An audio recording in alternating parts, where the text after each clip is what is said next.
আর এই গণেশ মন্দিরের ঠিক পাশ দিয়ে একটা রাস্তা সোজা উপরে উঠে গেছে, ওইটা হচ্ছে মহাকাল মন্দির।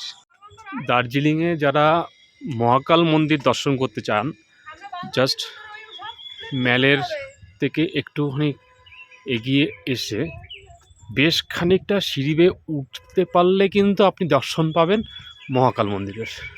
আর সেখানে উঠতে গিয়ে একটু যে কষ্ট পেতে হবে সেটা আমি বুঝতে পারছি। আর এরকম ভিউ কিন্তু আপনার জন্য অপেক্ষা করছে সেখানে, অসাধারণ ভিউ।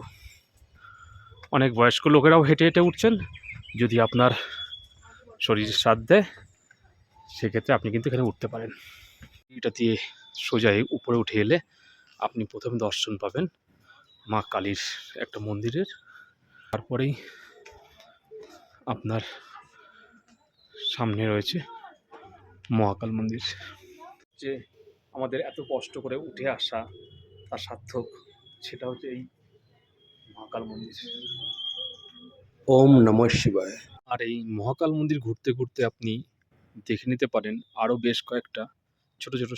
এখানে কিন্তু আমাদের যে 12টা জ্যোতির্লিঙ্গ রয়েছে তাদের প্রত্যেকের নামের অনুযায়ী একটা করে মন্দির রাখা রয়েছে। দার্জিলিংয়ের এই মহাকাল মন্দিরে আপনি চাইলেই পুজো দিতে পারেন। আর আপনি যদি আমার এই ভিডিও বা আমার চ্যানেলের নতুন দর্শক হয়ে থাকেন, অবশ্যই সাবস্ক্রাইব করে নেবেন আমার চ্যানেলটিকে, আর জানাবেন কেমন লাগছে আমার ভিডিওগুলো।